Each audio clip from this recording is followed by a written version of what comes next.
All right.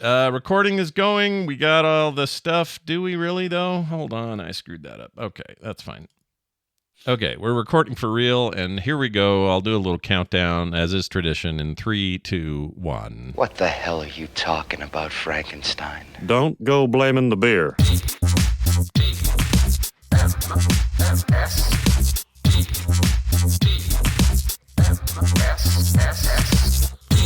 The morning stream. I must break you.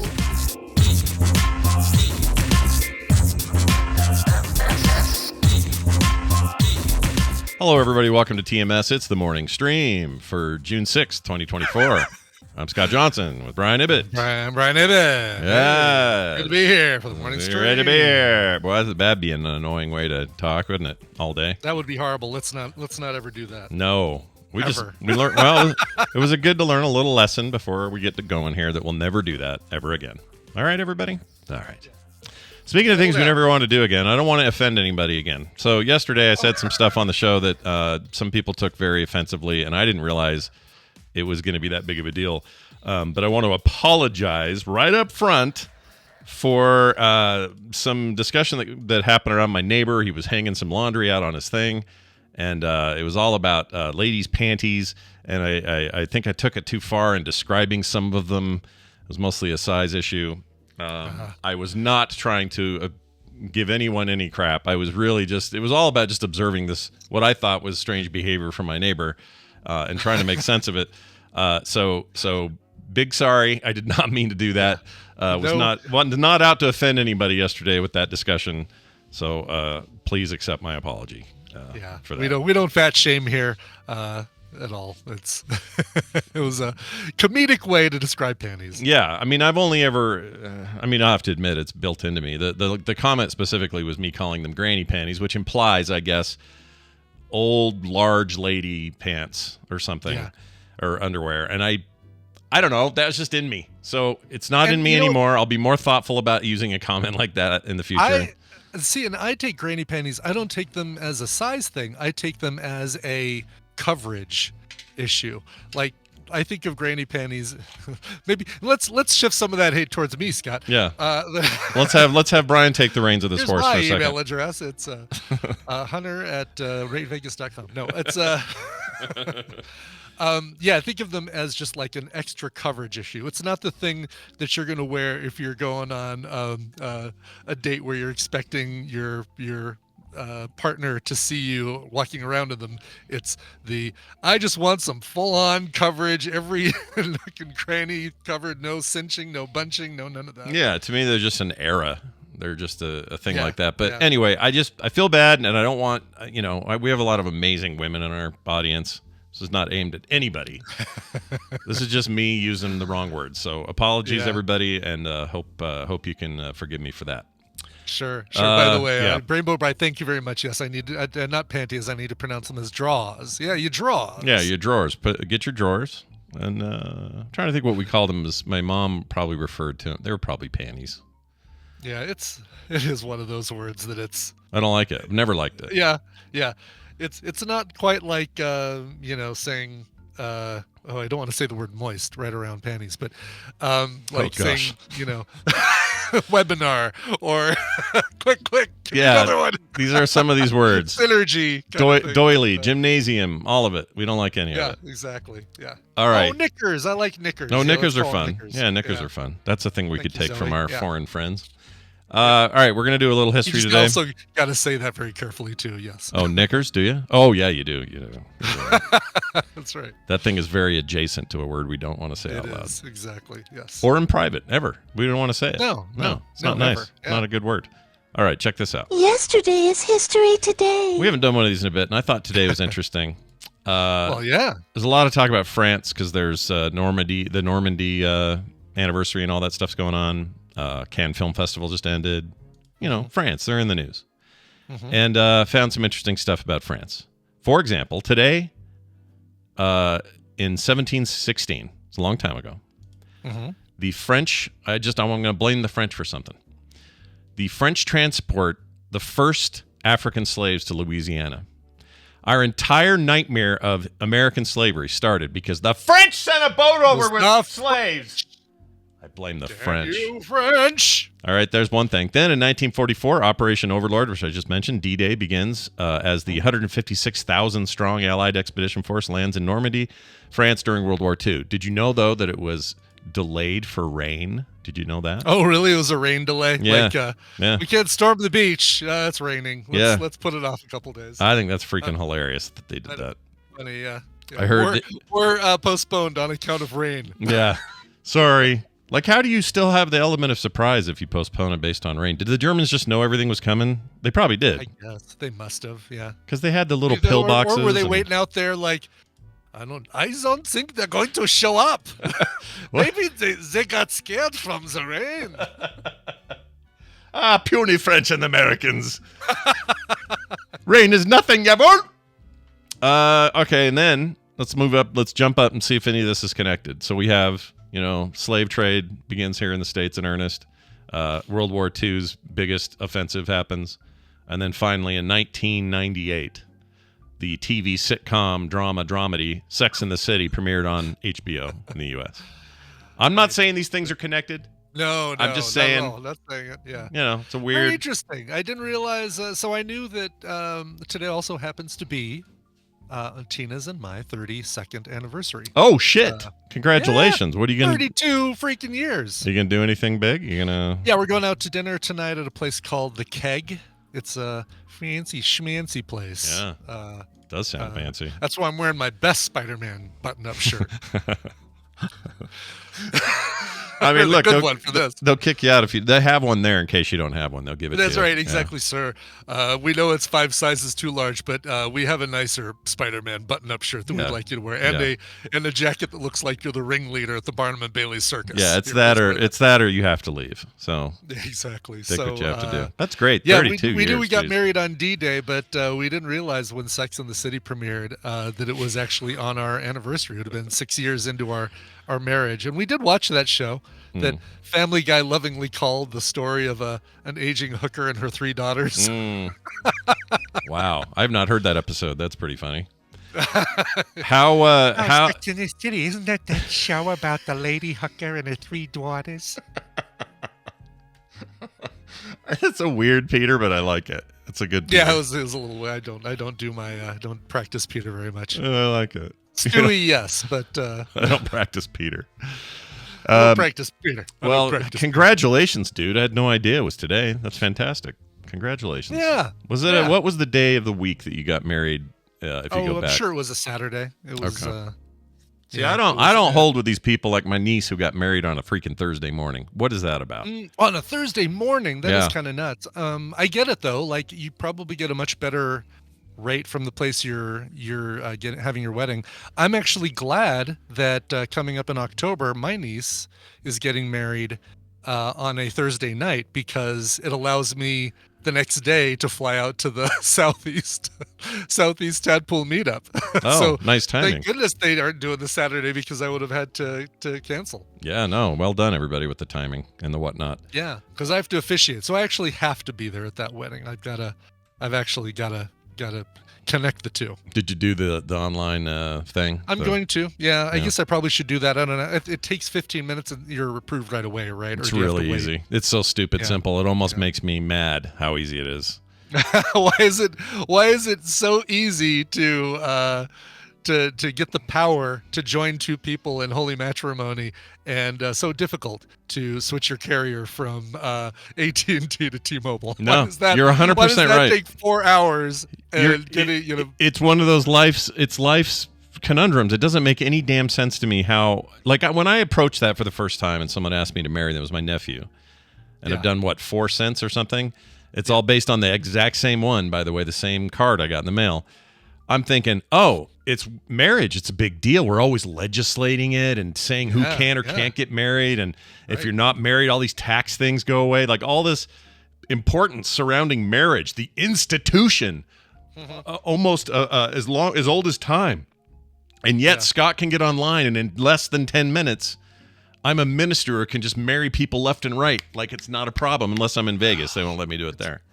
It's crazy. It really is crazy. Isn't that weird? It's so weird to me. Yeah, it is really weird. It really puts puts things into a strange perspective as far as what our priorities are as a people, as a society. Yeah, and look, I think marriage is super important. I think marriage is a big deal. All that stuff's true, but if you're gonna make it so hard for me to get a driver's license, but make it so easy for me to do this, I mean, I guess people aren't going to get killed on the freeway if I do marriages, but. No, it's true. That's a good point. Yeah, I don't know. It just seems weird. I've been working. I'm trying to figure out they we're seeing them Sunday, my niece and her husband to be, and trying to decide, talking with them, like, all right, how straight do you want me to do this? Like, do you want it just to be so super duper traditional? Do you want me to have some fun with it? Do you want me to go like, dearly beloved, we are gathered here today, get to this thing called life. Electric word, life. It means forever, and that's a mighty long time. But I'm here to tell you, there's something else. I love it. Oh, I think I did it. I did it way too early. That's all right. Look, when you're doing Prince, you gotta, there's room for error. The elevator tries to break us down. And then does he sing "Look for the purple banana until they throw us in the truck"? Oh, is that what that the line? In that song? That can't be the line, can it? Look for the purple banana until they throw us in the truck. I hope that's it. Have I always been singing that line incorrectly? If you're wrong, I don't want to be right. I'm looking it up. Yeah, let's take a look, see what we can find. Something about a hotel lobby and Nikki in a magazine. Nope, not that one. Nope, different song. Song. Okay. If you don't like the world you're living in, take a look. At least you got friends. See, call my old lady for a friendly word. Picked up the phone, dropped it on the floor. That's all I heard. Nothing's in it. Yeah, look for. Okay, let's go crazy. Let's get nuts. Let's look for the purple banana until they put us in the truck. Let's go. Wow. It is really look for the purple banana. So, I don't know what that means. Is that and then put you in the truck? That means like the crazy truck, like you're the insane? Crazy truck, right? So you're basically the purple banana. Looking for the purple banana, and when you find it, you realize that you've gone crazy, and they'll put you in the truck. I have no idea. That's a weird lyric, Yeah. I think you're brave to put banana in your song. I know there's some people might have an allergy. Yeah, it's just such a weird thing to say in any context. Banana's a funny word, right? It doesn't. It doesn't make me take your song seriously. I hear you say purple banana, and I go, "What are we doing here? What do you got Right, going?" Exactly. Yeah. Yeah. Still a great song though. It's a great song. It's one of the best songs. There's another thought. Like, do I do? "Our dearly beloved."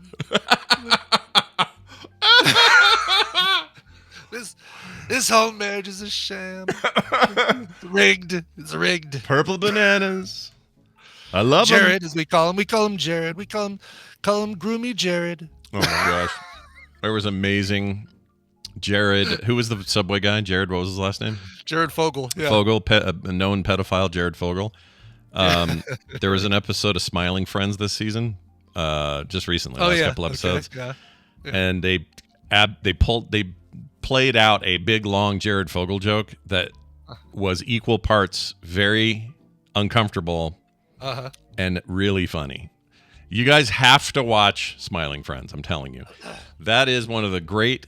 I mean, it's Adult Swim as hell. Like, this is tailor made for what Adult Swim is. It's what it is. Like, think Rick and Morty, think Venture Brothers, all that stuff, how it fits into that one category. This is one of those, but it is so freaking weird and funny. That's cool. and engaging, and I can't even explain why I like it so much. Uncomfortable is what I feel like one of the check boxes on the Adult Swim list. Yeah, like, it has to be uncomfortable. Got to be uncomfortable. The art has to be a little weird, or something about it has to be disconcerting or something. And then the third thing, what's the third thing? They got to have swears occasionally. That's how you do your late night animation. Anyway, highly recommend it. I don't know why the big pause between 2000 and the new season this year, but it's so good. So good. Cool. All right. I got an email here from Evan in Michigan who says the following. Scott helped me with trivia was his subject, and I couldn't believe it. I just had to read this. I couldn't believe it. Oh, yeah. No kidding. I helped him with trivia? Are you freaking kidding me? He says, "Hey, Salacious Crumb and Boba Fett. I went to trivia last night, and I'm pretty sure I was the only person in the entire place that knew the state bird of Utah was the seagull. Thanks for helping me win some points for my team, Scott. Can I get a honk? Nice. Ah, yes, you can get a honk. Ah, sorry, I don't have it queued. Hold on a second. Here we go. He's basically, I used to love the show, Evan from Michigan. yeah, that comes up a lot because we have that whole mythical story about how seagulls ate a bunch of crickets and saved the crop or whatever. Right. And it's hard not, when you hear that story, it's hard not to remember it. So it is such a weird, I mean, for a place that has no seas, having seagulls just seems like a weird choice. And it's a California seagull. That's the official bird. And yet we've taken it as our state bird. It's even got the name of another state in its name. Yeah. And it's a rat bird, dude. People say pigeons are rat birds. Have you seen a seagull lately? Yeah. Those are rat birds, dude. They'll eat anything. They'll hang out in parking lots until you drop a fry, and then they'll swarm you like a freaking, mob. But you know what? I can't think of. There are a few things I can think of that are feel more peaceful than laying in a hammock on the beach or on a towel on the beach and just watching the seagulls like practice riding the currents up and down, so they stay kind of still in the air, but they're kind of moving. And they have there's a good sound to them too. The way they squawk is cool. Yeah. Oh yes, that's a crow. That's a crow. Yeah. What is a? Let's see. Let's try a seagull sound effect. Here we go. I got one. They go. I ran so far away. Like that. Go. They may as well be air chimpanzees, right? Yeah. Just loud ass mother effers. When we went to Australia, we went to we would grab some fish and chips and hang out in Sydney Key, which really, you look at that and it should be pronounced Sydney Quay. Come on now, Sydney Key. Yeah, what is that? And there was, we grabbed a park bench. We're sitting there. We were just amazed by these ketchup packets that they had that were like, they looked like the things similar to what you dip chicken nuggets in, where it's like a reservoir of ketchup. Yeah. Pull off the lid or whatever. Yeah. Yeah. But if you break it, if you tear it the other way, you can squeeze it and get a really fine line of ketchup. So like it worked both ways. You could either dunk it or you could, so much better than these dumb ketchup packets that we had in the, that sounds amazing. I've never seen this. Yeah. Yeah. Great. It's really cool. Like super ketchup packets. Anyway. And so we're sitting there eating, and there's like this little seagull comes up, and I'm like, oh, all right. Oh, cool. I'll give him a little French fry or a chip. Sorry. Give him a chip. Yeah. And instantly we're swarmed, and I mean swarmed by several dozen more seagulls, like all clustered around us. How do you think they communicate that? Because it feels like they don't say much. I don't know. I think the other seagulls are just watching. Like, all right. They have good eyes, man. They're basically dinosaurs anyway. They're basically velociraptors. Basically, yes. Yeah. Smell a little chip, and they're on their way. Remember that time where were we? Where we saw? Oh, you were here. We were at Five Guys, and we watched that guy barf in the bushes. Remember that? There was a dude in his truck. Yes. Oh my God. Who are we with? It was a guy who was getting a computer from you. We're doing some computer. Yeah, something. What was that? Who was with us?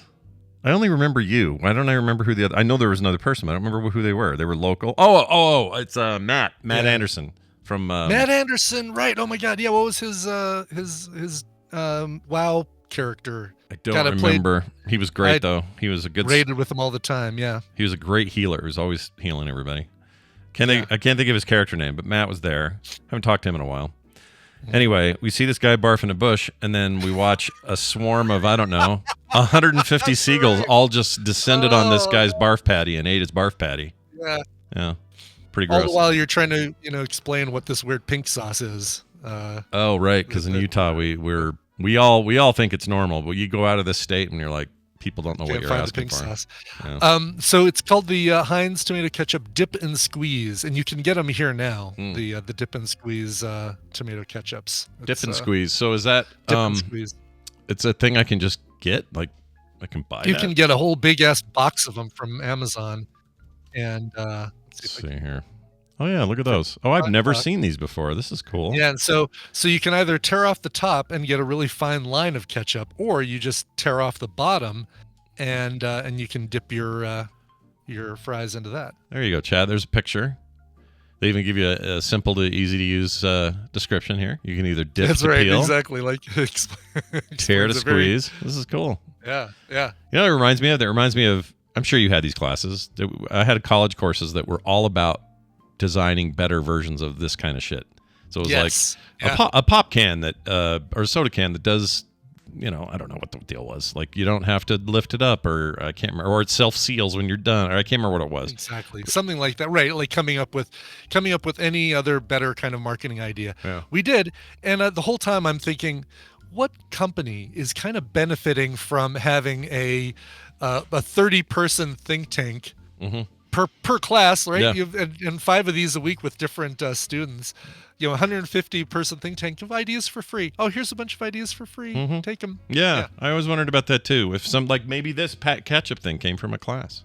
It could have been, yeah. I don't know. We also had to did you have to design a 3-dimensional trade show display? Yes, we had to do that. I remember hating that because we had to do scale, like it at scale, it had to be a full-blown thing. Yeah. And I remember thinking, this is the reason I don't ever want to do trade shows. I ended up doing some trade shows. I know you have as well. Yeah. Oh, yeah, tons. And I hated them. I really hated them because the companies I worked for were too cheap to have anyone else set it up. We had to do it. So the two same. Hate that. and the day that you do setup, so this the worst one for me was New Orleans. We were in the New Orleans Convention Center, and it was a 4-day conference trade show for the newspaper industry, and we went in there on the day 0, basically the day before the conference, to do setup. Because they want to save money, the convention center doesn't turn the air conditioning on the day that you come in and put everything together. So it is 120 degrees inside there, muggy, hot. And you're trying to put together this expando back wall that this like curved back wall that all of your materials will Velcro onto. Ugh, that was such a nightmare. Giving me PTSD. I really hated it. It was such a pain, and you had to be there super early, and then you're on your feet all day, and my feet were killing me after a while. Like, it's one thing to walk a show floor all day. You can deal with that. You have movement. But when you're standing and pivoting, like, it didn't even matter that it was for computers. And the cool thing was, this is 1996 or 7 was the first one I did. And we had 3 of our computers that we built all playing the basically demo, but it was like the shareware version of the first level of Quake. And nobody had seen this before. Nice. This was like this big deal. And so we were the only setup on the show floor, and it was all like local computer vendors there. But we were the only ones with the Quake demo. And so people were lined up playing Quake all day. And that's cool. But I stood there too long. Yeah. And I went home, and my feet died that day. They died. Yeah. And if your company was too cheap to pay for having enough employees there or having people set it up for you, they were probably too cheap to pay for the $80 a day up or $60 a day upgrade for extra padding underneath the carpet of the booth. Oh, 100%. Like, you could pay for 100%. So you stood on cement is what you did.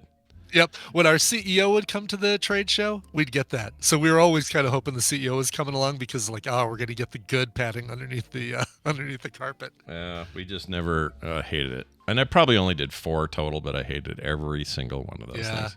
I had one in Orlando where a disgruntled employee, like the one in Orlando, this was when the company was doing really well. We had 20-something people working for us at that point. Still a small company. Yeah. But they decided to take 8 of us out to the trade show. Oh, wow. And just as kind of like a perk for a lot of people who don't typically get to go. And one of them, unbeknownst to us, had done some testing on the software the night before. And because he's kind of a, smarmy dude, he's putting in things like Joe F face, but doing the actual F word, or shitballs for, what company you work for, when he's entering in all of the personal data. So they get to the trade show first thing and they pull up the demo it to a customer. And it's all of these names and all these like horrible names this guy put in. And that guy actually got fired during a trade show. During the show? Not like during the show. He didn't have to go back and face the music at home. He got fired. No, he got fired. It was Terry Logan. Oh, probably shouldn't say his whole name. But I actually ended up doing some freelance for the new company that he works for. Oh, really? He's really nice guy, and it was an easy mistake to make. But sure. But he basically not during trade show hours, But after hours that night, they kind of took him into a room at the hotel and said, "Hey, you didn't even do any thinking about this. You didn't consider what was going to happen, how this is going to look to customers." And he'd had some issues before. This wasn't, out of the blue kind of thing. But sounds like he was heading toward that. We're rewarding you for your good work by bringing you to a trade show where you're gonna be fired and sent home early from said trade show. Dang, dude. It was great for me because I was sharing a room with him, and then I got my own room to myself. Oh, talk about silver. That's a silver lining right there. That is silver lining right there. Yeah. Wow. Exactly. All right. Yeah. Well, look, we like to talk about our past, everybody. For sure. Quick note about TMS swag bags. You may have come to Vegas and thought, oh, man, we got such cool swag bags while we're here. Well, guess what? We have a few extras left. And for those who weren't able to come, good news, these limited quantity 2024 Viva TMS Vegas swag packs are available for a short time until they're gone. I put them up on the store. If you go to frogpants.com/store, they're up there. They are also discounted and available now. There's pictures of exactly what's in them. A couple pictures anyway. My daughter also made a very cool video that I haven't put up anywhere yet. I know, it's really cool. She made that. That was awesome. Yeah, she did a great job. I was wondering because I saw the tattoos and I'm like, well, that ain't Scott's arm. No, definitely not my arm. Not yet anyway, I guess. I don't know. I'm probably never getting a tattoo. Who am I kidding? Oh, really? I don't know. I don't know what I want. I can never decide. I never know. Get tattoos that you have to put together like the Wonder Twins, like we're going to be one big giant mad fold-in, and you won't get the joke unless we're both in the together, same place. Putting our arms against each other, and like that's amazing. And then the rest of the year, people will be just like, "What are you doing? What is this?" And then you're like, "Oh, don't you worry. You have to come to TMS Vegas to find out." Yeah, don't you worry. You come to one of our events, you'll know. But anyway, these are available now. There is, like I said, a very limited number of these. You'll get the big drink coaster. You get the big bottle everyone had signed in Vegas, although these aren't signed, unfortunately. 5x5 prints. You get the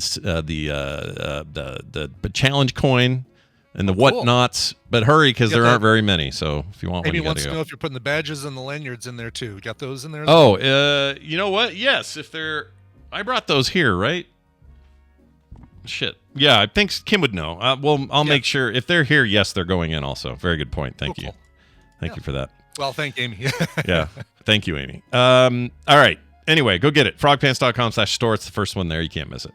All right. Cool. What else? Time for news. That's what else. Let's do it now.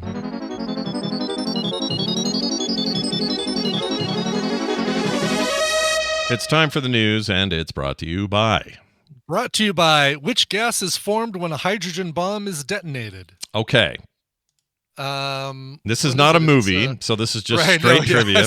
I see trival for Brian, so I'm assuming that means trivia. Trival? Oh, geez. To the left of it, trival. What the hell was I doing there? Trival. Trival. So, which gas is formed when a hydrogen? It's well, it ain't methane. It ain't butane. It ain't. It's a radioactive gas. It's called radioactive gas. Oh, radio gas. Let's find out if that is correct. Is that correct? Oh, it's very incorrect.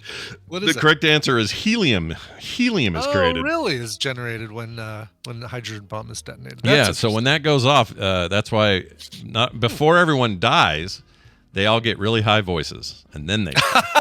That's an interesting thought. Okay. Yeah. But also Coverville coming up today. Tell me about that. Also Coverville. Now, Coverville, weird schedule today. I don't know exactly when it's going to happen because I'm before it gets really hot after TMS, I'm going to go do my bike ride, my training ride.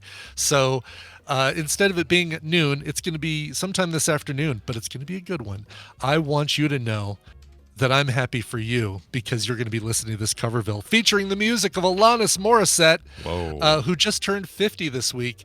Every cover of every song that you're going to want to hear, whether it's ironic, whether it's head over feet, uninvited. I say uninvited is an underappreciated gem of a song. I'm trying to think if I know it. Do I?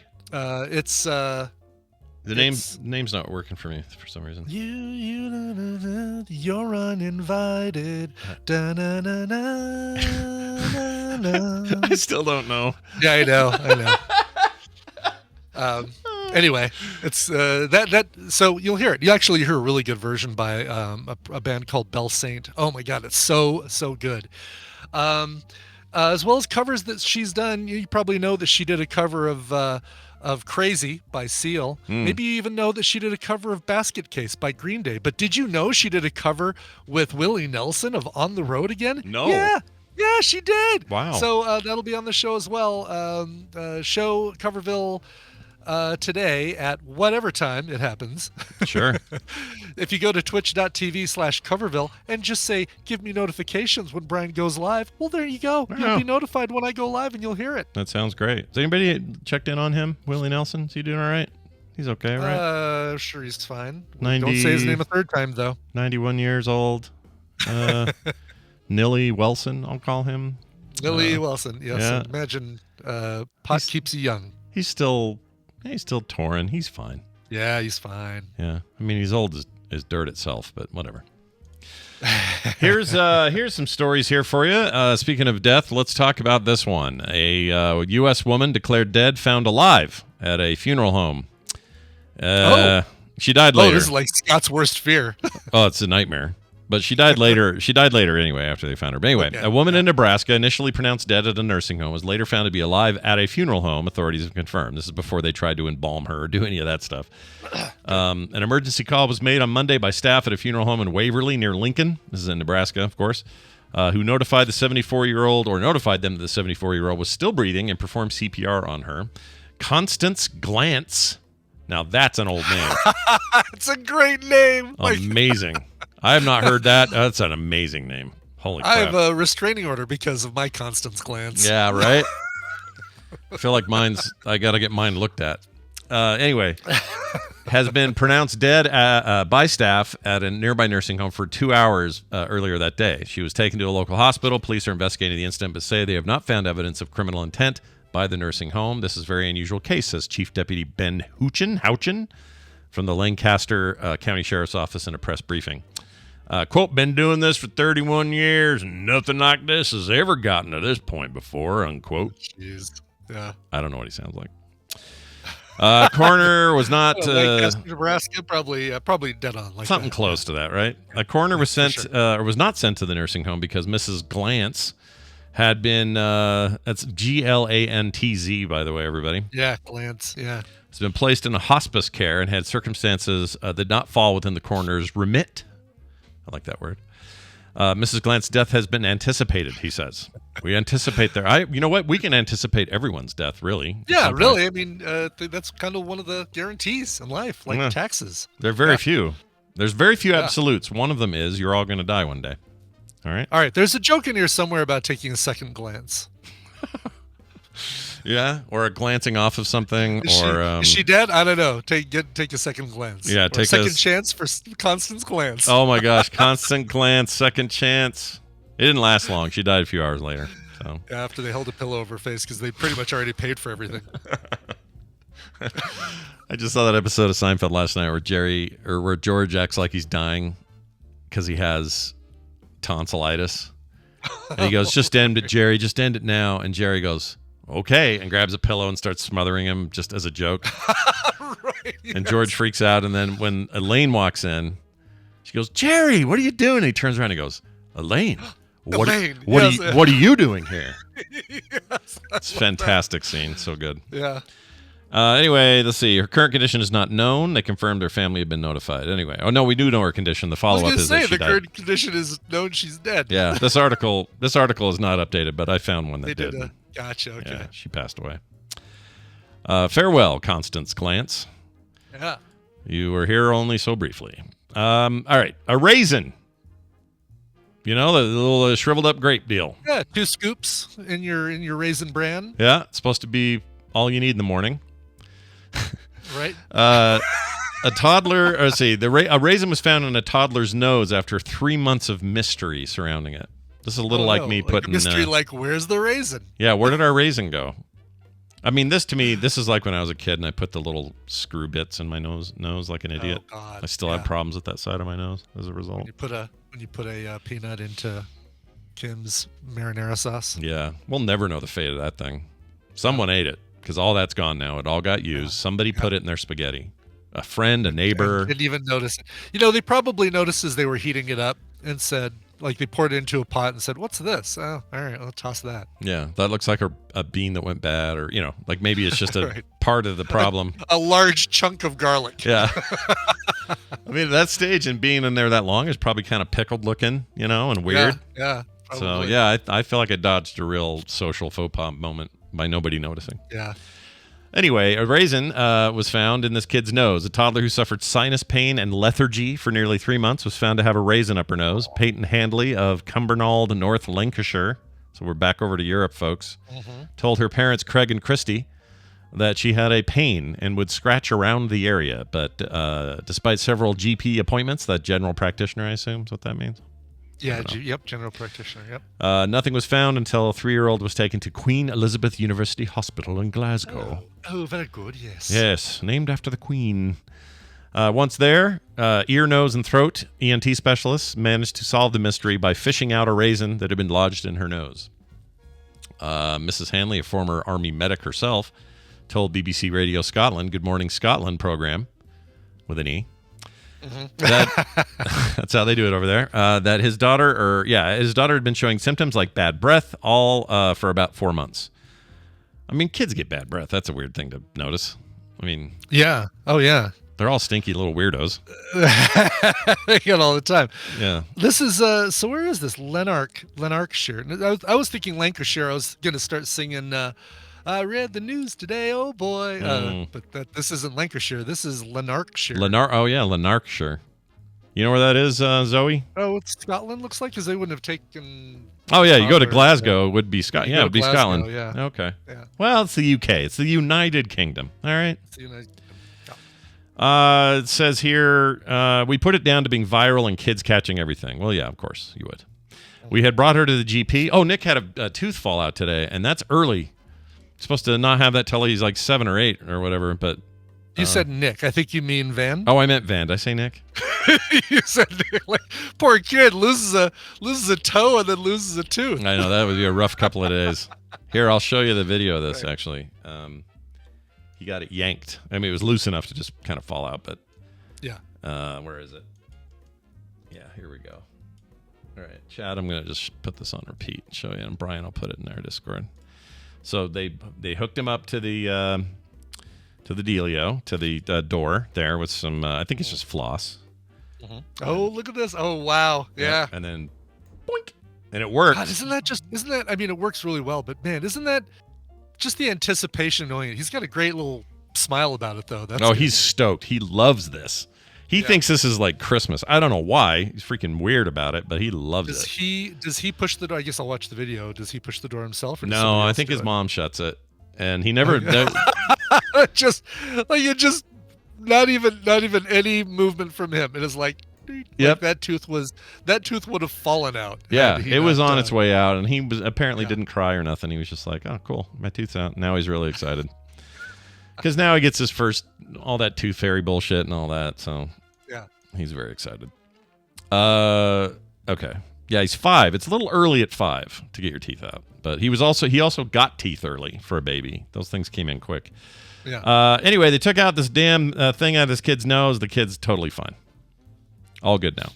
Good. So if you've got a raisin in your nose, tell mom and dad and get it done. Get it taken care of. Brian, here's another story. Please do. Yes. There's a A moose. moose with a raisin in his nose. That's Yes. right. There's a moose in Alaska. Big trouble. Big trouble in Alaska. A moose killed an Alaskan man attempting to take photos of her newborn calves. Do not do this. Moose are scary. They will tear you up. They're taller than you. They're bigger than your car. Don't go take pictures of their kids. They defensive. I mean, this is nature, man. Do not do what this guy did. 70-year-old man who was attempting to take photos of 2 newborn moose calves were attacked and killed by their mother. The man died Sunday, was identified as Dale Chorman of Homer. Homer. I have a friend named Craig Homer. Homer, Alaska. Yeah. Says spokesperson for the Alaska Department of Public Safety. The female moose had recently given birth to the calves in Homer.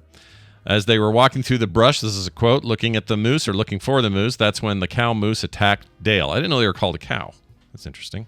Did you know I that? didn't know that either, but I guess that makes sense. Like, because Sure. is it? Do they still have calves? Like, They're definitely moose called these calf? calves. Yeah, they call them the 'cause they baby was call them calves. calving. Oh, we even have a moose in the tadpole. Moose 2271. Thank you. Is he a calf or is he a full-grown cow? That's what I want to know. See that? I don't know. Yeah. Yeah. He goes on to say he was walking through the brush. Let's see. The attack happened while the two were running away. The second man, who has not been publicly identified, was uninjured. That person did not witness the attacks, so authorities cannot say if the moose killed Chorman by kicking or stomping on him, or a combination.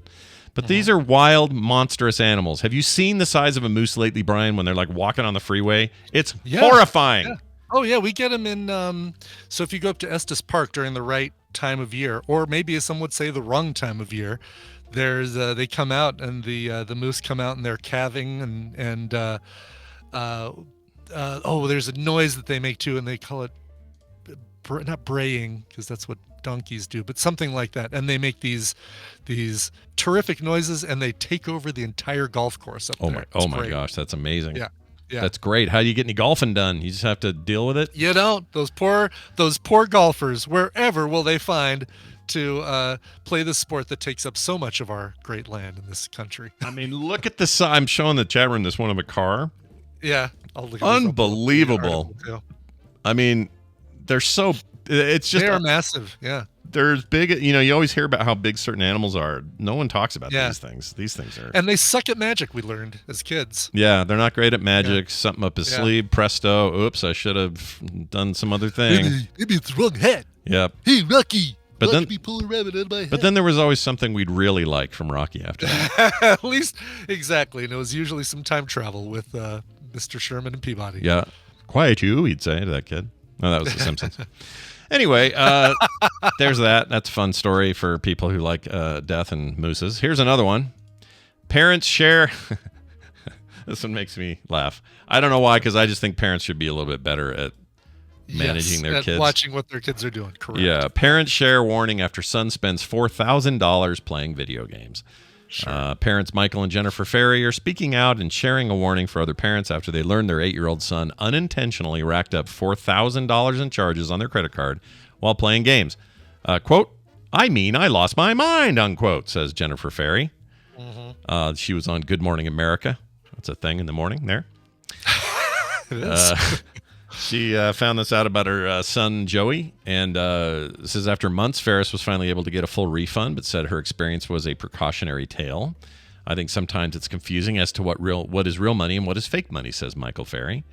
Mm-hmm. According to the July 2023 report by the Entertainment Software Association, or the ESA, more than 200 million Americans and about 3 out of every 4 children under 18 play video games regularly. An estimated $57 billion is spent on video games every year. That's actually low. That's just console games. I looked this up the other day. Oh, really? Yeah. Console games are around $57 billion. PC games are around $38 billion.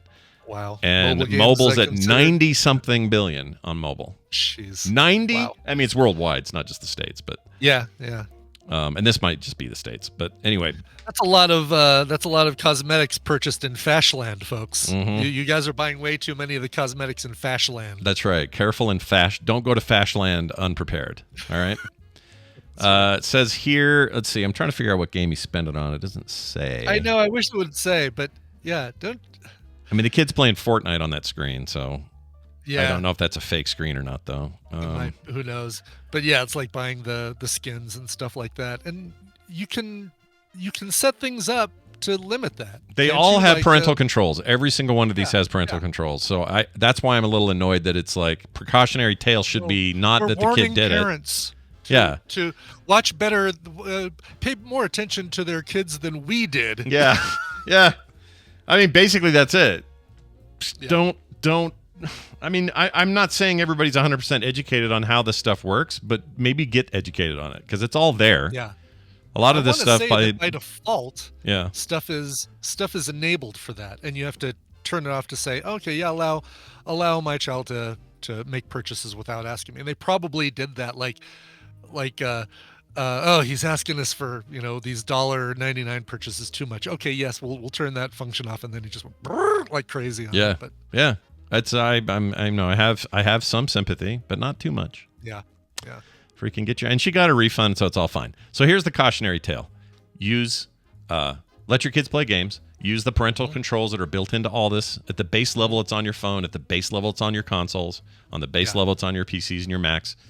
And then keep an eye on it. And if the kid says, "Oh, Mom, please, can I have the Wonder Woman skin or whatever in Fortnite?"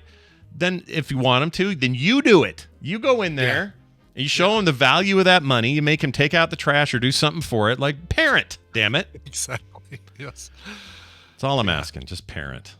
Just parent. What did we have as kids where we couldn't be trusted with a quarters, like an arcade? Like what was our version of this? You'd still have a finite. You couldn't play games on quarters you didn't have, right? Right. But there were 976, like that probably was the closest thing, was like the 976 numbers where you could call and you wouldn't realize, it was racking up a charge constantly. Mm-hmm. Yeah, that's true. That's a good point.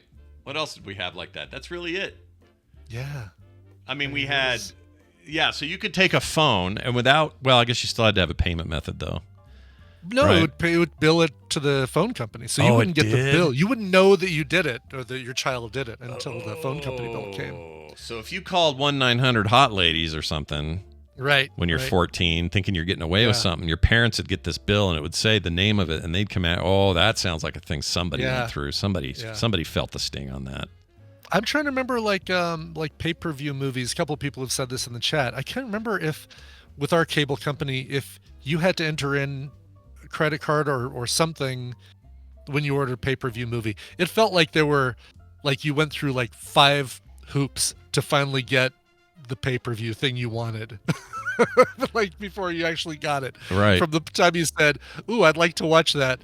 It felt like it was, now get some blood and put it in like a little syringe and send it to us. And weird. Yeah, I don't know. I'm trying to think like if there's anything else like that. I think the kids today, but see, all these controls are there, so it's still not an issue. You still have to parent. You still have to be there. You just got to educate your kids on, by the way, these, you're playing this game, but it actually does cost real money to play this game. And if you, you can play the game for free, but anything you buy in there that has this blue box costs money. Yeah. And, I just got a text saying you guys should call this. There's no name on this, so I don't know who just sent this. Someone in the chat. Oh, good Lord. Yeah. Let's just call it and see what happens. This is something to do with this subject, I think. I don't know. I'm going to hit call. Did Miss Cleo? Somebody find Miss Cleo's number? Well, it's definitely not a 900 or 977. Yeah, it looks like it shouldn't be anything that bills anybody. Let's find out. Here we go. I'm just going to hit connect. Allow. Here we go. Okay. We're ringing. This call is being routed by Google. The cost of this call is 1 cent per minute. You have 2 minutes of talk time to this number. No. 1 cent a minute. How does okay. Welcome to the conference call. Please enter your access code or PIN followed by the pound sign. Well, what's the point of this? I don't have any of that info. Who invited you to a conference call? I don't know. I didn't get any of the info like that, like to put in the code. I mean, I like a weird number as much as the next guy, but sure, but make it a funny weird number and not. Oh, we just got another one. Let's try this one. No one's leaving their names. Earnings quarterly report. No one's leaving their name, which means that nobody really wants to take credit for this.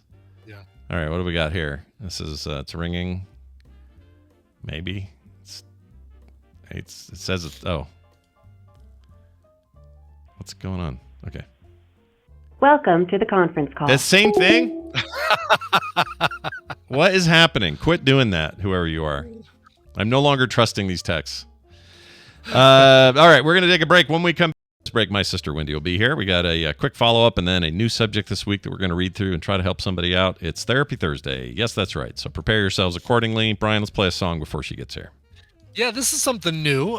This is by an author and musician, Scott Gild. Critically acclaimed author and musician Scott Gild. He's got a book coming out, or he's on tour, book and music tour right now, for a book called Plastic, the Novel. It's out via Penguin Random House right now. But there's also an album that goes along with it. So you can listen to the album, read the book. It's called Plastic, the Album. And it's Scott Gild, Cinder Talk, and Stranger Cat. Here is the song Lightning. Normalize not going out because you got the toots. Text your friend, can't tonight, can't stop farting, send. And then they'll say, heard, and send you a link for some yoga poses that'll help you fart better. It's my IP to sit on and do nothing with.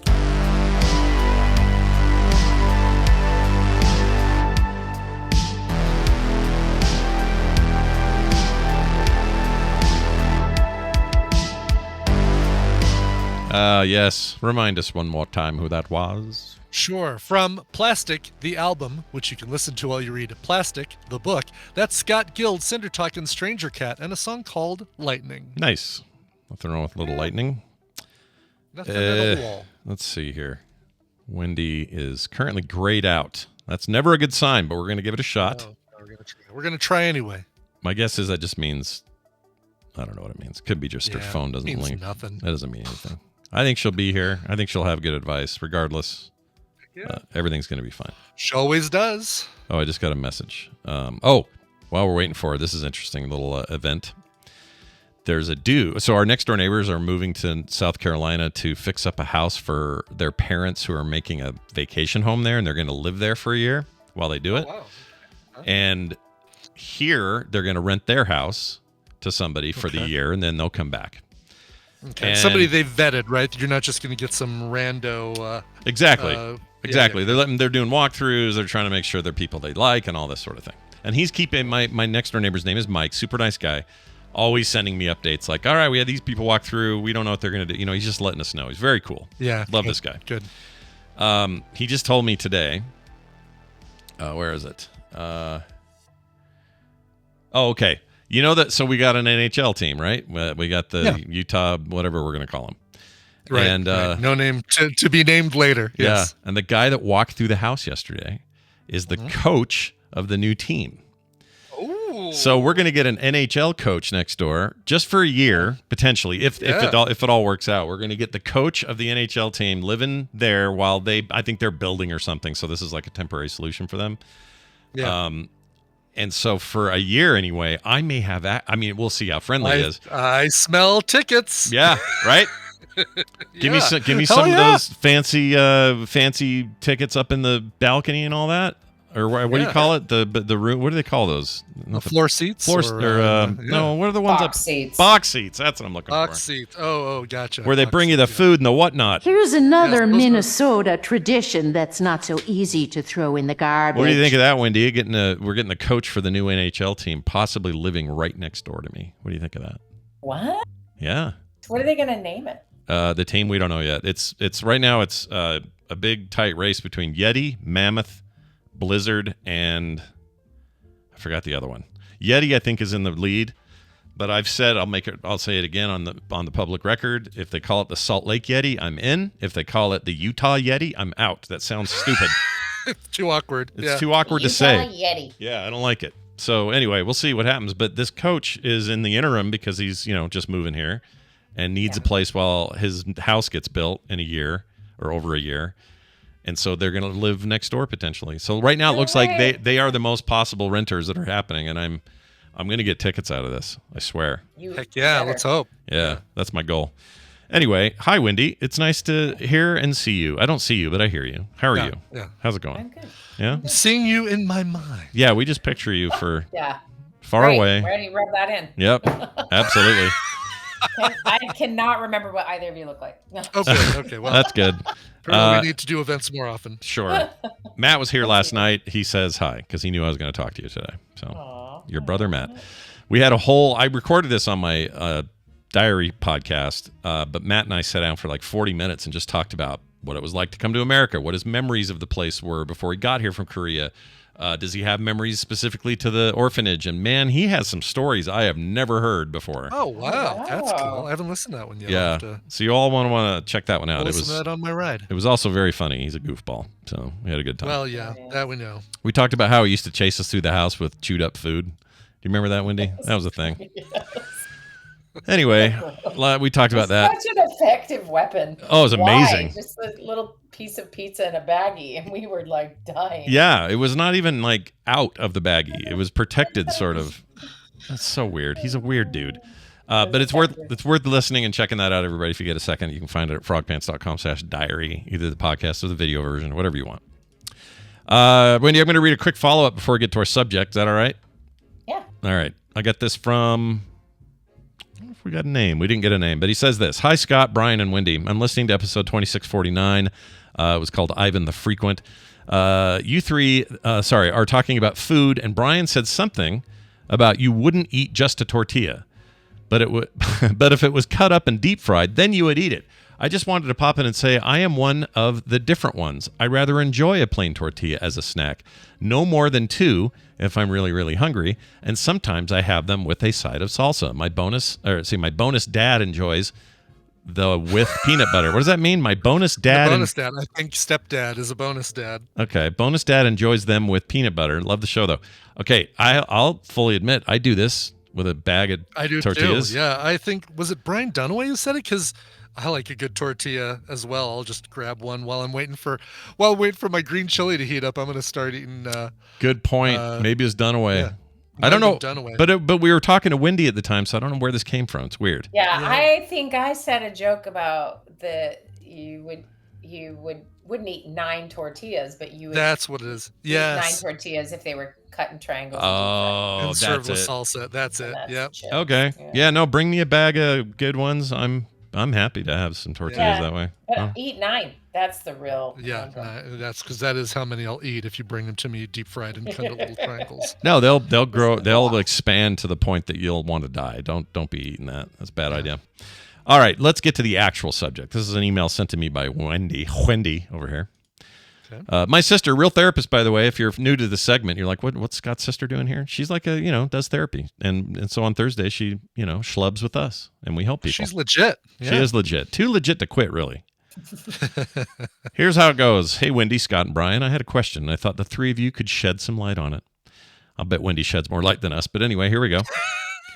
So I'm a guy in his 40s, married with 2 kids, and realizing that maybe my occupation isn't what I want to do. I've got a good career and work at a great place with terrific people, but now I'm looking to tap into my creative energy and write a novel. Over the past few years, I have developed an idea for a story, come up with characters I could describe as well to my friends, created an outline of how the story unfolds, and chosen some themes I want to include. I've also taken some courses on writing. Now, I'm trying to actually write the book. As I progressed, the reality sets in. It is hard to write a book. That's the truth. I feel as if I've gone from running on asphalt to running in mud and on sand. I've always believed in the George McFly principle that if you put your mind to it, you can accomplish anything. I've followed this my entire life, and it served me well. Good grades lead to good schools, leading to good jobs, leading to good career, but this is different. So, some comments on when and how I write. When I sit down to write, it's usually at a time that's shoehorned in between other things, just whenever I can find the time. 20 minutes at my desk at work during lunchtime, an hour or so on Sunday afternoon when my kids are with their grandparents, something like that. When I do, and I try to pour the words out of my head and onto my screen, I often have the following thoughts, and here are his quotes. Quote, "This is no good. I need to redo all of this." Or, "I have to write now because I don't get a lot of chances." Or, "If I want to pivot from my career, I've just got to do this." Or finally, "Shouldn't this be more enjoyable?" It is definitely work for sure. He says also, if I'm not feeling creative enough to write something, I usually go back and edit what I've written just to keep my head in that space. All of that being said, I really do enjoy the creative process, and I've written things before, never published, just things I would write if I had more time. But putting my mind to it isn't accomplishing anything. What's more, whenever I decide to engage in leisure activity like reading, watching a show, or playing a video game, which mostly happens after the kids have gone to bed, I almost resent myself for saying, quote, "You should be writing. If you really want to do this, get to it," unquote. Boy, do I relate to this. Yes. So my question is, what am I doing wrong? Put another way, is George McFly wrong? I really hope not, because Back to the Future is a perfect film. I agree. As Scott and Brian have experienced at working in a creative space, and Wendi knows how the brain works, the 3 of you seem well suited to ask my question. I look forward to hearing your thoughts. Thanks. All right.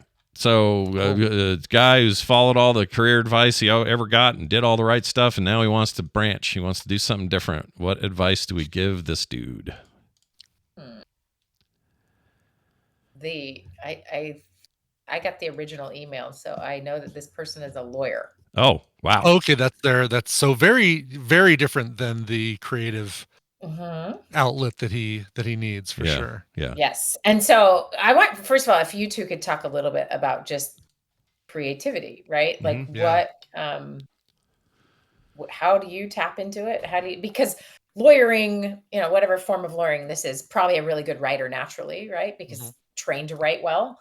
But that's but not that kind of writing. Exactly. It's more like writing subpoenas, so good and sentence structure, maybe, and good punctuation. But yeah, so what? Talk us through what you two. So he's like he feels like a Grisham type. Like John Grisham famously was a lawyer before he became an author, and he wrote about a lot of lawyer things in his stories. Like his stories are often around that. Michael Crichton was a doctor. He wrote ER and a lot of other science fiction and things, but ER was like his direct experience. So these feel like similar situations, and also that should give, I would think, people like him a little bit of hope to see that this is a thing you can do. You can have this kind of experience even though you're in a job that maybe is less creative. For me, when I was working full-time and doing this and starting this, there was definitely a disconnect between the two. Even though the job I had during the day was graphic design, I did a lot of web stuff, like it was still kind of in my wheelhouse. But the creativity was stunted because it was usually doing stuff other people needed constantly. I wasn't getting to do my own creative process. It was like, well, you guys need this. How about this? No, that won't work. Like it was a lot of decision by committee, not pure creativity. So it was really refreshing when I would go home and do the stuff I wanted to do because I had full creative control over it. And really that's what eventually drove me to figure out a way to get out of the corporate world and do this full time. That being said, none of it took, in some ways it's still going. Like I'm still trying to suss it out, prove it out, figure it out. But I have these exact same hangups. Like there are times where I just need to sit and chill with a dog and watch something dumb on TV, watch King of the Hill reruns on TV. There are times where that is actually good for me to do that. But I sit there and my brain's like, yeah, but you could be doing that piece that you need to get done for the store, or you could be getting art for FilmSack done for next month, even though I've got weeks before it's due. Like, I just think, well, this is time you could be productive. Right. Why aren't you productive? Right. And it's a really annoying voice, especially because because we're our own boss. I can't even think I don't even get that opportunity to be in the break room going, oh man, can you believe he's making us do that? Like I don't have that. You can't vent, right? No, what am I going to do? Vent against myself? Like that's a challenge I didn't expect. Really like that was the thing I never even thought about. Yeah. Brian, what's your take on all of that? Similar kind of thing, and you got to think of those periods as like recharging your batteries. Yeah, I don't know if I was on camera, but took a big swig of my coffee and got a mouthful of grounds. So in a second, I got to step away and just get a glass of water or something because it's like, whoa. No, I did see that, and you made a face. I wondered why the face, so now I get it. I'm picking it like they're in my teeth, and it's like, oh, this is horrendous. Gross. That is a great analogy. You go get your water, and we'll work with that. That's right. Sometimes in life, you take a drink of coffee, and you just get the grounds. Yeah. Exactly. No, it's a very similar thing, but you got to, and it's very tough to look at those periods of downtime as being part of recharging your creativity batteries. So, you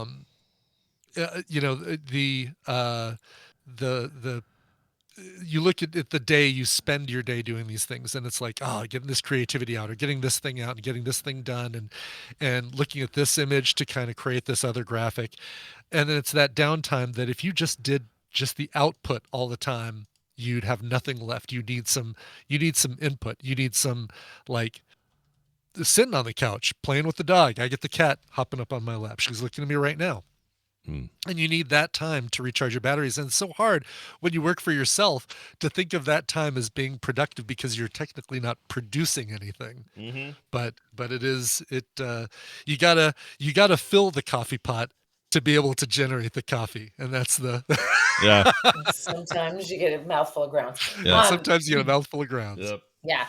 Yeah, good. I think what's hard, and both of you just sort of demonstrated this, is it's difficult to express somebody's process when you're in your head criticizing your own process, or it doesn't always work, or it's hit and miss, but somehow you're still creating and putting stuff out there, right? Like that it's a little hard. Like if someone just followed you around and said, all right, this is what you do all day, every day in order to produce what Scott produces, people would be like, I cannot live like that. Yeah. And sometimes you're going to be drawing beams or scales. If you're doing like this really cool fish and you're drawing this really creative looking fish, sometimes, just like with this writing, he's probably getting to this part with the writing where he's like feeling, like he's not in one of the more exciting or creative parts of the book, that he's like, yeah, I'm just drawing scales on this big gorgeous fish, but they're just scales right now. Yeah. Yeah. Like it really is this feeling of because I'm not accountable to anyone but myself. Sometimes you're accountable. Like if you're doing a commission and there's a due date and all that, you find that accountability to other people. It's not that it doesn't exist. Or, we need to make shows when they're due, try to be on time, try to have it posted right after, be consistent, all that stuff. Like there are those things because our customers, quote unquote, listeners, viewers, readers, all that, those are our pressure points. Or I guess they are in the way that any business is. But because I'm not reporting to anybody, it's a different thing. It's not that I'm not. I'm very reliable as both an employee and a boss at the same time, but I don't think I am when I'm having downtime or when I'm, I need a break. Like Sunday, I decided Sunday I was going to be just a loaf. That was my goal because I had a really whirlwind week. It was nuts. Kim's not here. Things are crazy. It's just nuts. And so I thought I'm going to just really do nothing unless it's fun, relaxing, enjoyable, pleasurable, whatever. I'm just going to chill. And I did that. But I'd be lying if I said there weren't multiple times during my chill day where I went, Scott, you could be doing this. You could be on this day I'm supposed to be chilling where I don't have any commitments other than we did film sack that morning. But past that, it was like, you don't have any commitments. Everything else is prepped for the following week. You're good. Just relax. Do what you want to do. Hang out with your kids, which I did. But the whole time I'm thinking, yeah, but I could, I'll get that thing up in the store. Exactly. I could get that. Yeah. And that's, I did. Yeah. I'm doing those magnets, those morning stream magnets that I've been promising forever. This is the large version, but I've got a bunch of small versions that I'm putting together. Yep. And designing the 3D print, so much fun. And then printing and kind of cleaning things off and making look good. Oh, that too. And now it's gluing magnets onto the back of 150 little plastic pieces.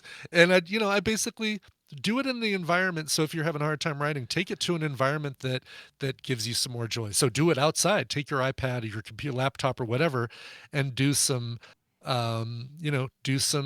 writing out there. I took all those magnets, everything, all out to our patio table last night and put on some music and just sat there and did all that on the back patio with sunshine and all that stuff. That looked lovely. You're out there. I saw that picture. It looked like you're having a very nice it was time. A nice, like quick work or gave me something else to enjoy while I did that sort of thing. So. Yeah, that's awesome. All right, I'm gonna go get my water now, Brad. All right, he's gonna go get his water. So Wendi, where walk that long with that in his mouth? Right, I know. That's impressive. I thought he must have done it when I was looking. Those are all really great ideas, and you can see, you're figuring out how to try to take breaks and reconfigure yourself so that you have more energy to give, etc. A classic example of temptation bundling. Brian has the temptation to be outside playing hooky and also a temptation not to put the magnets on. You put it together and it makes for an enjoyable thing, right? So all good things. I think one of the challenges this emailer has that you guys no longer have is you don't have other obligations. You guys have different challenges because of that.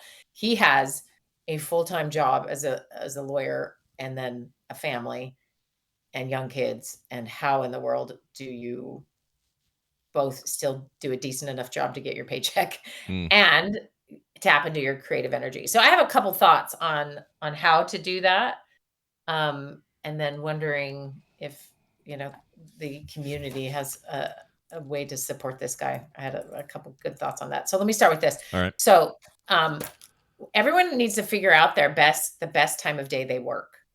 So automatically someone in there is listening to this and they're like, oh, at night, oh, at noon, oh, at 8, oh, 6:45 or whatever. People know, you know it intuitively when you are the most awake and your brain is the most clear.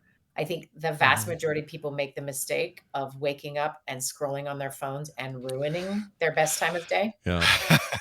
Yeah. Brian, yeah. I've been watching you. No, it's literally everyone. So just because I hit you. like on every Instagram post of yours, Wendi. Jeez Louise. And some of those happen to be at 5:45 a.m. Yeah, What's the deal with that? It's true though. We all do it. You're right though. It's like the universal we thing. all do now. it. And what we do is we hijack our dopamine system, our motivational system right away, and just pithy some of it away. Email is the second culprit for doing this.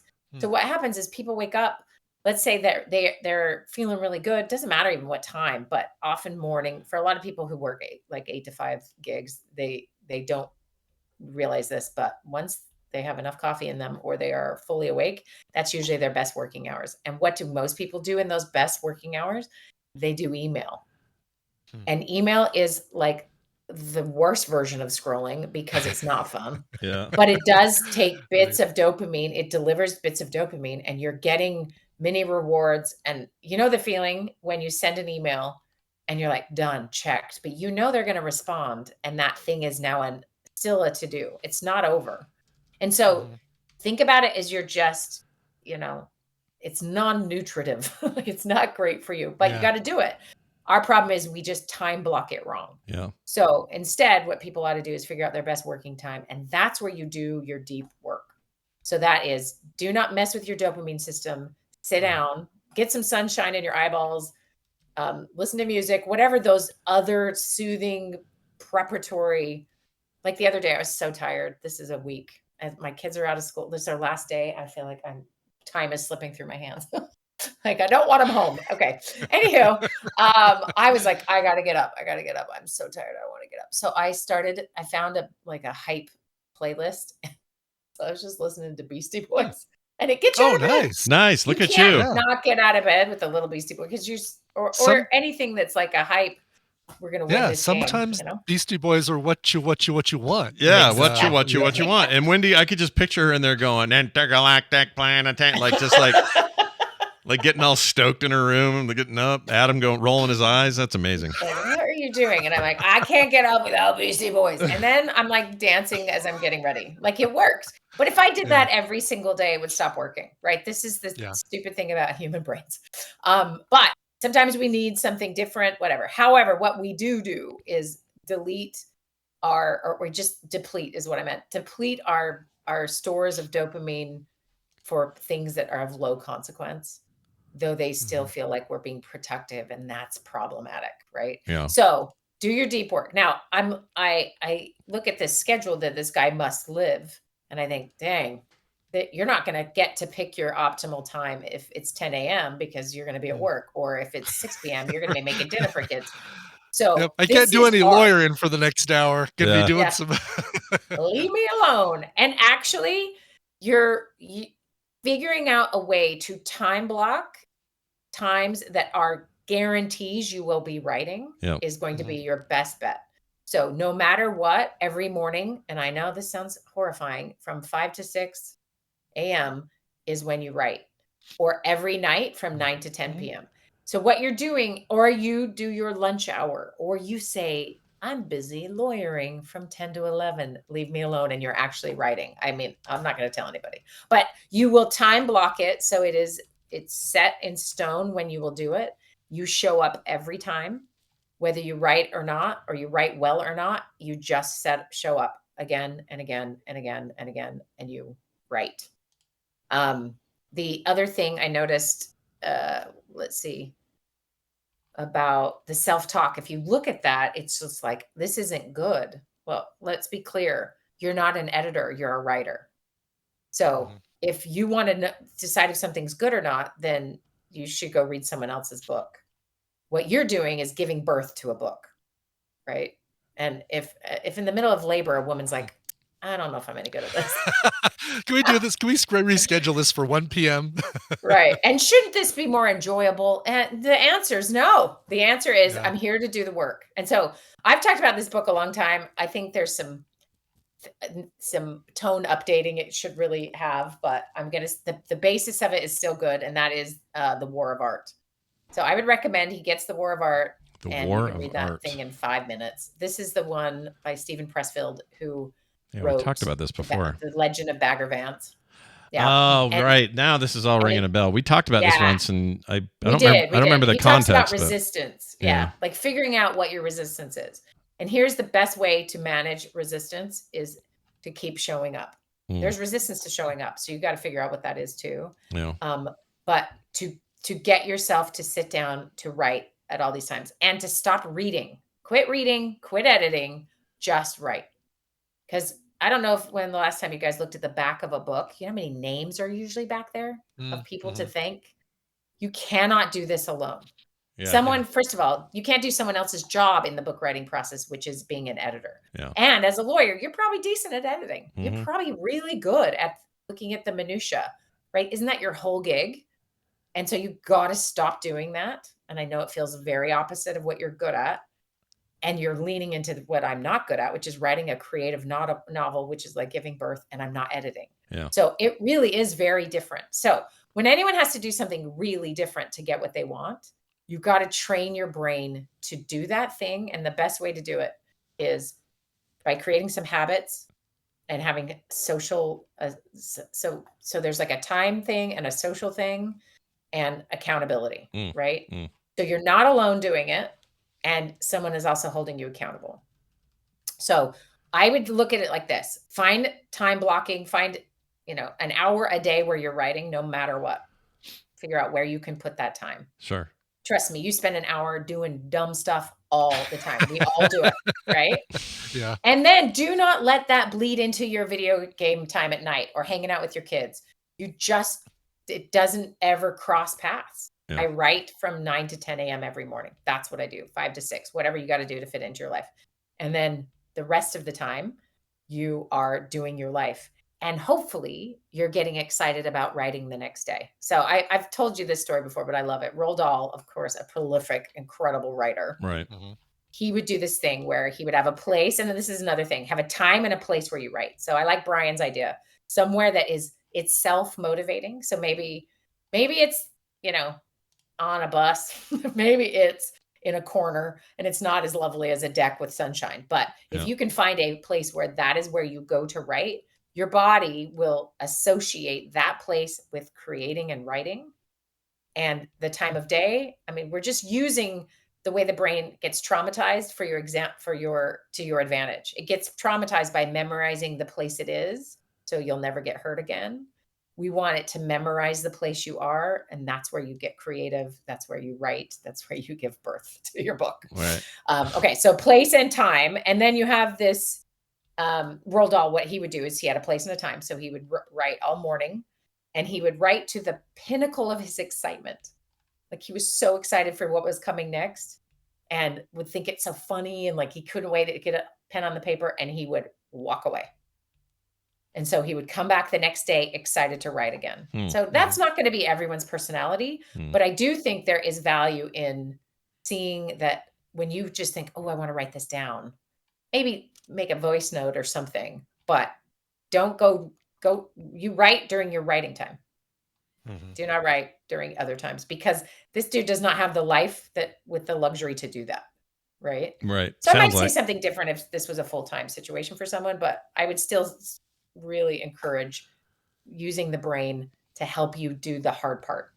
So the resistance often comes from these stories. If you look at these stories, should this be more enjoyable? The pressure, I want to pivot from my career. I have to do this. Whew, that's a lot of pressure. Yeah. This scarcity, I don't have a lot of chances to write. I got to do it now. This is no good. Like these are safety mechanisms. Like, you stop now. You don't want to keep going. This is very vulnerable. This is really hard. What is happening? Right. Yeah. So maybe a little work on how we talk to ourselves in those moments might be appropriate there. Do you think this? I mean, I don't know why I didn't think to get this book. I ordered this book just now because of your recommendation. Okay. Do you think that even for some of us who've kind of figured out our path and are doing the thing we were meant to do, we think anyway, do you think this is helpful for us as well? Just to Yes, okay. 100%. Because the war of art, I mean, obviously he's playing off the concept of art of war. The art of war, yeah. And there's plenty of other versions of this type of book. But the idea is that you have art to create. It's only coming through you, right? Yeah. I think sometimes when I think about like the know better you concept and trying to teach people the things that I think they need, I mean, that's half of what my job is helping people understand how their own brains work. And, I know it helps people. I know I can do this. And I then think, well, everyone has TikTok. They don't need me to do it, right? Yeah. Someone could just go, someone else is telling them. Why would they want me to tell them? And I heard someone say this, I can't remember who it was, but it was really helpful. It was just like, yeah, but some people need to hear it. It's only going to really click from you. Like your unique take or your unique creation is wanted and needed. So stop worrying that someone else has already done this. I'm going to guess this is a fantasy novel, right? I have no idea. I'm going to guess it's definitely something fiction. That's been Fiction for sure. It's been done a billion times, right? Like if you're thinking, well, there are already too many books in the world, you're out. Like there are too many books in the world, right? There are too many people telling you how to have good mental health. Nobody needs me to do it. But do they? Like, does this book actually need to be written for you, but also your perspective is unique. You're the only one of you. And there is value in that. And similar to the art that both of you create, like it's not coming from somebody else. It's going to come from you. The resistance is often about some of these self-doubts or I'm not good enough or whatever it is, the thing we say or do, or the self beating up, like I should have done this, or I should do more, or if I had blah, blah, blah. And if we focus more on, you need to work through what is your creative process and figure out uniquely what you are offering and do it whether anyone reads it or not. Yeah. And I think that's where should I quit my career and write books? You are jumping way too far ahead. You got to write a book first. Yeah. You're only going to write a book first if you plan an hour a day of writing. Can't remember who told me, somebody who's like an actual published author. I can't remember who I talked to. It may have been Hugh Howley. I think it was Hugh Howley, the dude that made Silo, the Silo series. So very successful. Got multiple TV shows now based on his books. But that dude was in his 40s, decided didn't want to do what he was doing anymore. Just started writing, self-publishing on Amazon, and now he's like a massive hit and a huge science fiction voice. And I think it was him. I'm trying to make sure this is him because I spoke to him once, and he said something to the effect. I'm paraphrasing, but the way for him was just to poop it out, get it out. Like, even if it felt annoying, or even if it felt like this is definitely going to have to be edited, what I just wrote for 5 minutes, doesn't matter. Just put it out, be done. Don't. You can always come back and edit it. It's like, get that base color on the page, and then you can start refining it and shaping it and that sort of thing. And that's the birth process. You got to poop it out, and then you have to raise it. I spent 18 years shaping that product. There you go. No, you do have to. You got to raise that. It's like your kid. You have to raise it. And you have to shape it. Podcasting, same way. Get that first recording out, and don't analysis paralysis your way into saying, "Oh, there's a lot of work to do. I'll do it tomorrow." It's like, just get that first recording out. It's going to sound horrible. You're going to hate the sound of your voice. All that stuff. Somebody once told me people have a ready aim problem. And you ready aim, and you never fire. And you can do that and think it's helping you be more prepared, or that you're more ready because you're taking your time or whatever. But at some point, you just got to do it. Like, go back and listen to TMS episode 1. It's garbage. It's not good. Garbage. I mean, that first Thursday, I even on a phone? I was in a tin can. It was so bad. Yeah, it was really bad. The first Coverville. My God, it's. I don't even like doing it. I don't know you got something coming from cookbook. Yeah. And, I do this with every watch show. any pilot of any show. Every Yeah, pilot, you're like, oh, I would never watch Community based on the pilot. Yeah. Have you ever, like, when's the last time any of you have seen? Hold on. No. I mean, that's decent. Wh- but like a few recently I've watched, I'm like, these are terrible. How did these shows become the best shows ever? They're Go so bad. do yourselves a favor. Go watch the Friends pilot. It's horrendous. okay. The Seinfeld pilot, horrendous. There are so many Horrendous. That's what I saw. bad pilots. And the only time they ever really are any good is when they film the whole thing at once and they didn't have to wait for approval. So be like that. Just go, get in, bam, boom, say your stuff, make your thing. You know? And here's how we're going to help this guy specifically. Well, I'm going to propose something and we'll see what you guys think of this. The best way to be, we're doing it right now. We are his support group right now, right? We are saying, dude, just poop it out. Set a time. You got this. Like, it doesn't have to be perfect. That you need human beings to remind you that what you are offering, this baby you're about to birth, is important to them because it's important to you. And you just need that. We all need that, right? And so I think sometimes, especially, I don't know if he's like walking around the office like, hello, other lawyer, would you like to be my support system? It's probably doesn't feel very comfortable, right? So I assume writing into this show, this is a fan of the show. And yeah, I would assume so. So hopefully still, yeah. Right. Maybe not after this, but we'll see. But I don't know. Is there a Discord channel of people in the same boat, right? Are there people, I mean, I could do it under my stuff too, but just people who are trying to do creative endeavors and just need the support. And sometimes that might be just, you're not trying to make any money off of this. You just would like to balance your life out and want to do a hard thing. And you just need that support. So accountability, timing, like what I mean by the accountability is like someone saying, okay, this is what I'm working on. And then the next time you chat with them, they tell you like, did you do the thing you said you were going to do? So we're more likely to do something if people know we're doing it, but we are less likely if we put it on the internet, right? Do you guys know this concept? If I tell everyone I'm running a marathon, then everyone on the internet, I am less likely to run that marathon. But if I tell 2 or 3 of my support system, this is what I'm doing, and then we get specific about how they can help me, I'm more likely to run it. Right. So true. Yeah. Yeah, I believe that for sure. Yeah, I want to hear what this guy does. Like, I'm actually really want to read his book. Like, I want to see what comes out of this. And in order to do that, he's going to have to, go for it. Got a book. It's like, it's so easy to talk yourself out of stuff. Like, when I wanted to make Dungeon Murder, I just was like, this is a huge undertaking. Why am I doing this? And I went, because you want to make a thing and you want to be able to say you made it. And it doesn't have to be perfect. And if it's great. If it's okay, that's fine. Like, whatever it is, you pour your soul into it and get the thing done and be done. And there's something freeing about that. Even if you write this thing and the only people to read it, your wife and 3 of your friends, still worth it. I think it's worth the exercise, because it'll either lead to more or it'll be a great learning experience, one direction or the other. And I don't think you have to get as fiddly about it. I say this as someone who gets way fiddly, so I understand. I am definitely not have this stuff figured out either, but I think this is a good exercise for him.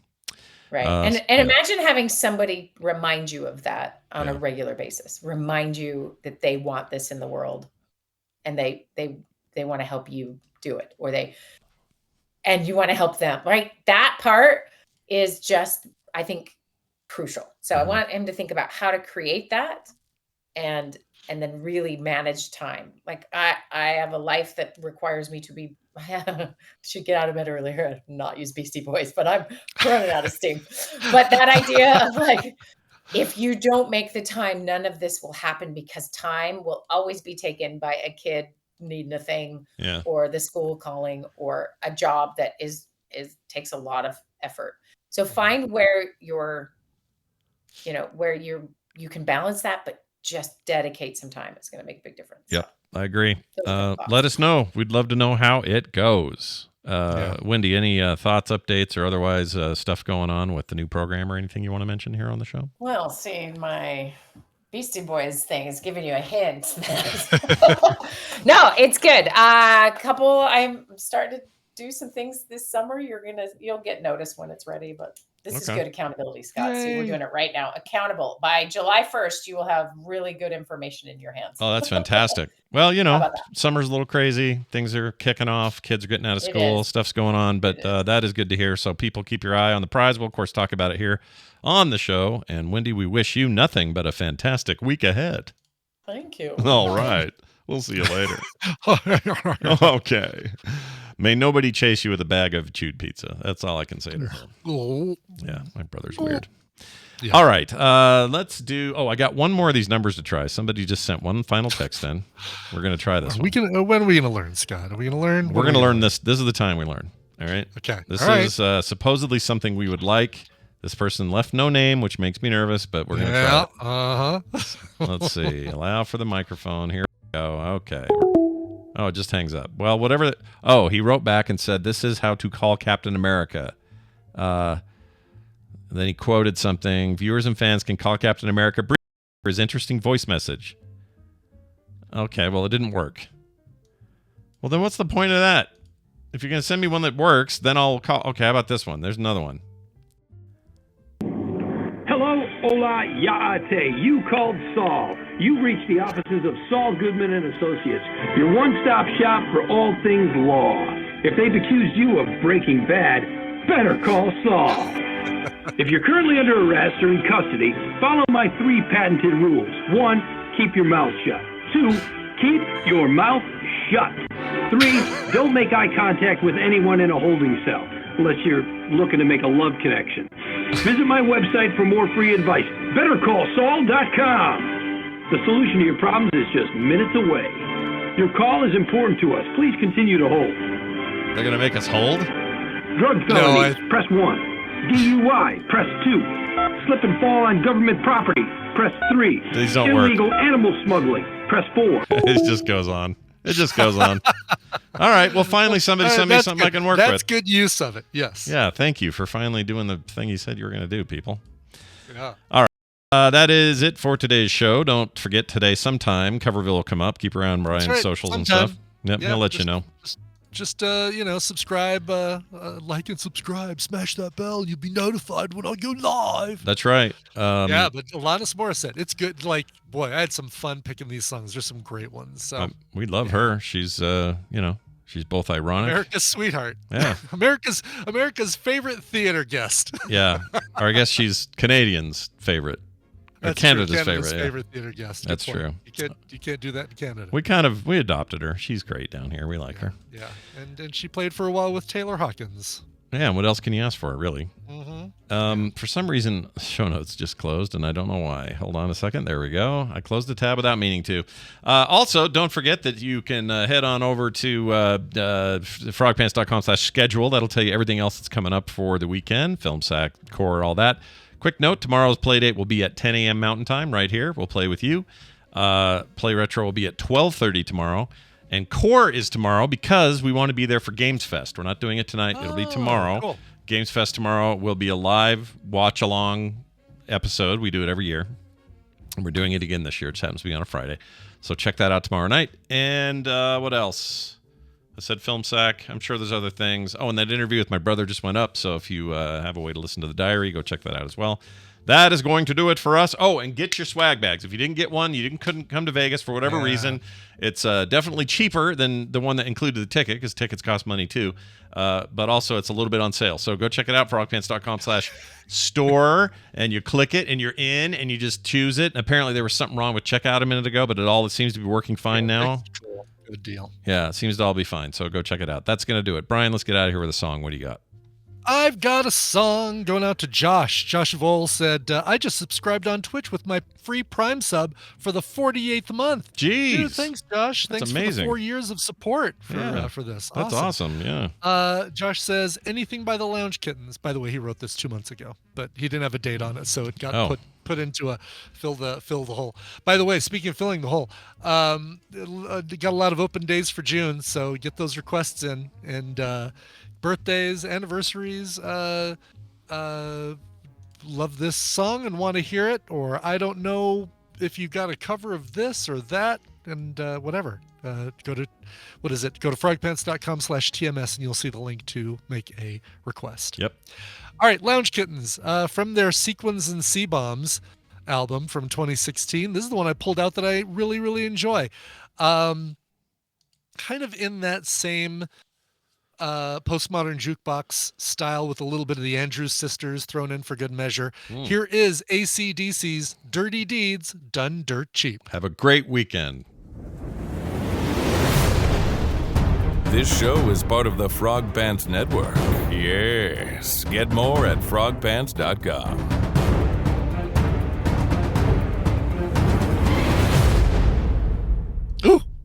That was you. I'm sure I did.